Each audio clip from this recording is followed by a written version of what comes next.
The following is a segment from the television series In Search of the Divine, produced by the Sisters of St. Joseph of Carondelet, St. Paul Province. For more information, visit www.insearchofthedivine.org.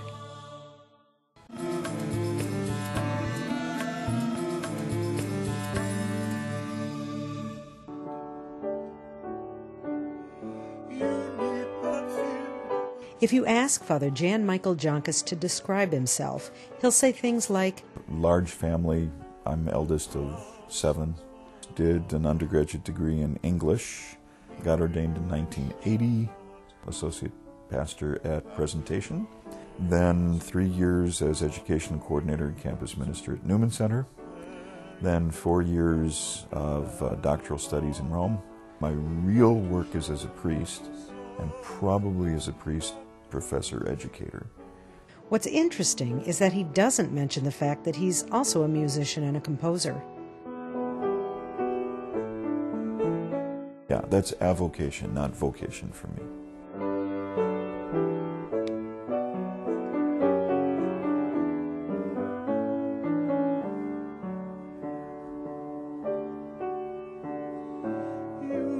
You dwell in the shelter of the Lord, who abide in his shadow for life. It shouldn't have been successful. It's a very wide-ranging song. It demands the congregation to sing an octave and a fourth, which is really, it's as big as the Star-Spangled Banner, which is also really hard to sing for most people.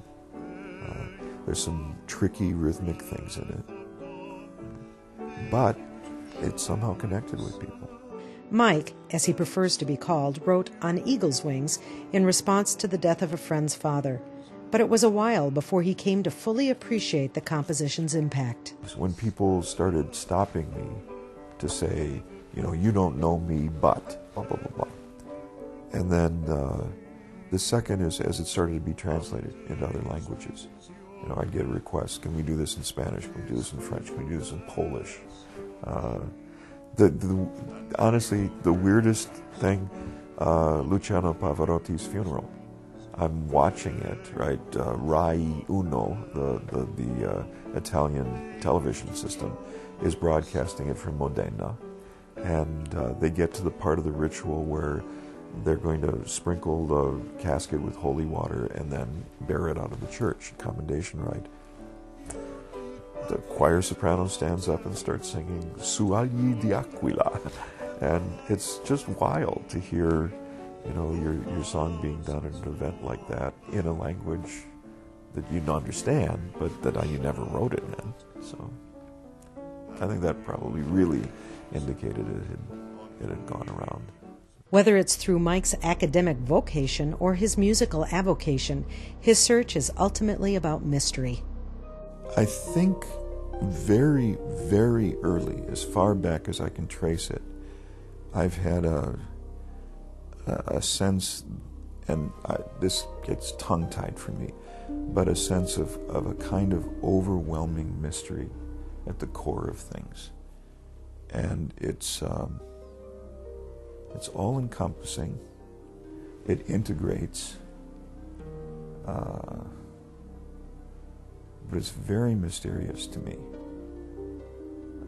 The theologian in me, right, wants to name this as a God experience and, talk about, the triune God and all that.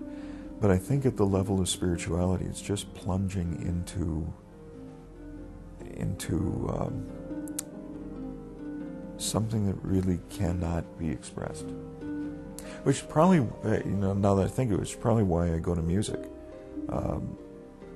Because there's a sense of the text is limiting, and then you simply enter this world of pure sound, and you're drawn beyond text into something else.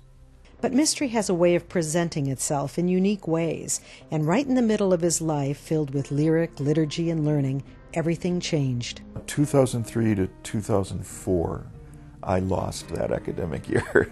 I was teaching at Notre Dame in the spring of 2003, and had been asked by the sisters at St. Mary's College, the sister school, to be someone who would preside over the liturgies for Triduum. So it's now Holy Thursday. I'm in the midst of celebrating Mass, and I know something's a little off. I was sweating like crazy, and I couldn't lift the chalice and the paten, the cup and bread plate. I couldn't lift them where I would normally lift them. And I thought, this is odd. By Easter Sunday, I drove myself to Memorial Hospital in South Bend. Again, completely providential. I got admitted. Within 2 hours, I couldn't walk. And on Wednesday of Holy Week, I got airlifted from Memorial Hospital to Mayo Clinic. And within 20 minutes, the doctor there, being very careful, said, I'm just a resident, so I need this to be confirmed, but I think you have Guillain-Barre disease or syndrome, and you will get better, but you'll get a lot worse first. So that's all I remember for 2 weeks. I spiraled down that day, had to be intubated. My friends tell me that I struggled against that, so they then sedated me, and I think the sedation is also amnesiac. What I do remember from that period is a whole series of really, really psychotic dreams that are magnificent. I mean, with lots of religious overtones. At the worst, I could still blink one eye, and that was enough to be able to communicate with people. Stay tuned, and we'll bring you more of Mike Joncas in just a minute.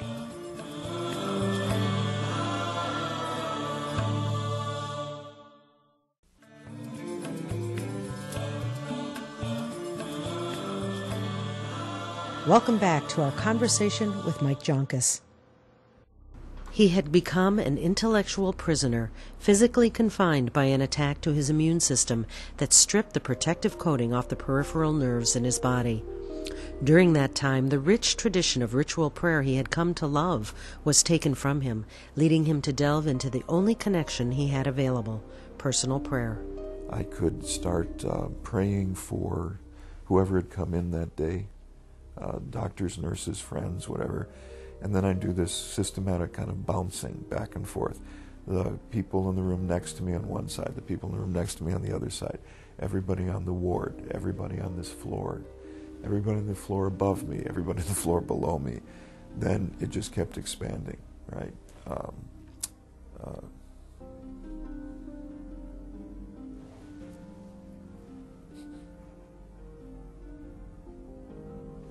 All those who are suffering. The best part, I'd fall asleep. Just fall asleep praying, which is a lovely thing. So I think my spiritual life got transformed by having Guillain-Barre. I think I learned how fragile people are.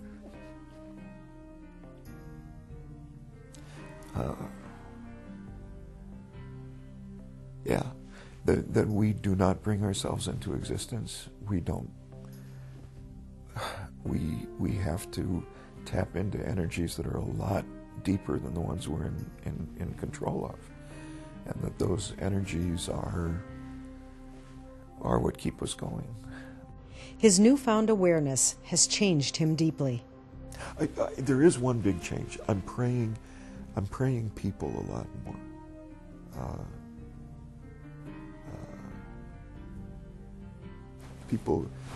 People come to communion, and you see their hands,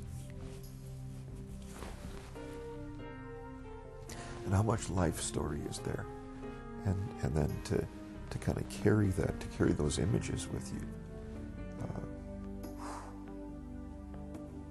Praying people. Prior to that time, it would be relatively easy for me to judge both myself and other people. You're not living up to your own standards would be my stance for me. You're not being the best that you can be, the Army slogan, when I looked at other people sometimes. Right? And then this shifted. I now have a stance that says most people are doing the best they can most of the time. Admittedly, there can be solidarity with evil and all of that. But I find it much less easy to be judgmental. Yeah, it's changed how I'm a priest. It also changed how I'm a theologian and an academic. The priest thing means that in some ways the rituals that I'm expected to do in the name of the church have become even more important. They operate at levels that I was not aware of before. Even that's hard language. It's more like a discipline of receptivity, of letting whatever that is out. I was really aware of this when recording a song for an album a few years ago. I had taken a Middle English poem in which the Virgin is singing to the Christ child, and the refrain is something like, "Bye, Lalu, bye, sweet babe," sang she, and rocked him sweetly on her knee.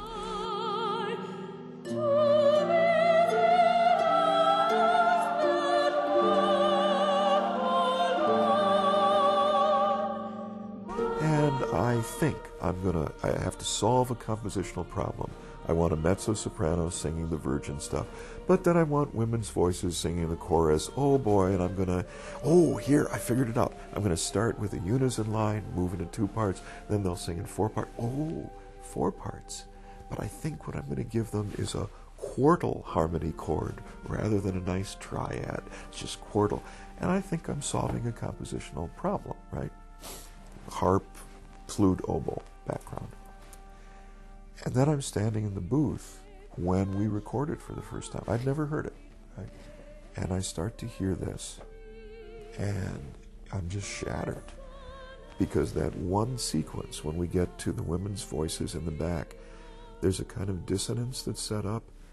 Who hast vouchsafed from on high to visit us who were forlorn? And suddenly, it's the sound of all women keening, over their dead. It's just there. It's just there. I had no conscious awareness that was... I thought I was solving a compositional problem, but there was something else going on. For me, that's the inspiration stuff. You don't know. You work hard. You use all the intellectual skill you've got, and then discover there's something going on here that I don't control, that I'm not in, that I'm gifted is your word, that I'm gifted to be in touch with, but I'm not in charge of it. This increased sensitivity to the many levels at which spirit works may sound complex, but for Mike, the results suggest that his journey is bringing him to a new understanding of what it means to pray always. Now it's extraordinarily simple. I still pray I love praying the Church's liturgy. I absolutely love it. But as for particular times of prayer, I just get surprised all the time.